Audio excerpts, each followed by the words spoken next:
Meron tayo dito makina ng Honda TMX 155 Platino type 1996 model. Ang problema nito ay itong kickstarter niya mag-stack up at hindi bumalik, parang walang return spring. Yan ito, yan,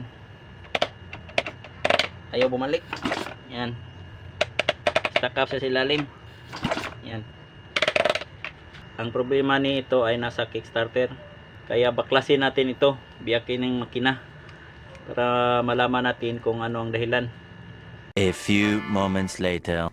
At yan, matapos nating biyakin yung kabuuang makina niya, at ito ang ating nakita. Ito, return spring niya ay putol.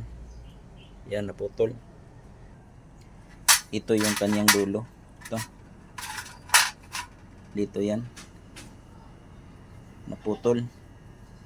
Ito, yan, putol.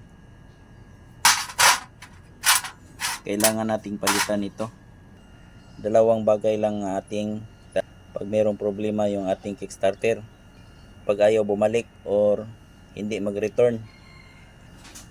Una, itong kickstarter spring nya sira. Pangalawa, itong washer, dito yan nakalagay. Ito yan nakalagay. Pag nawala ito or hindi nakabit, same pa rin yung sira nya, ayaw bumalik yung kickstarter o walang return spring. Itong dalawang bagay lang ating tandaan pag mayroong problema sa ating kickstarter.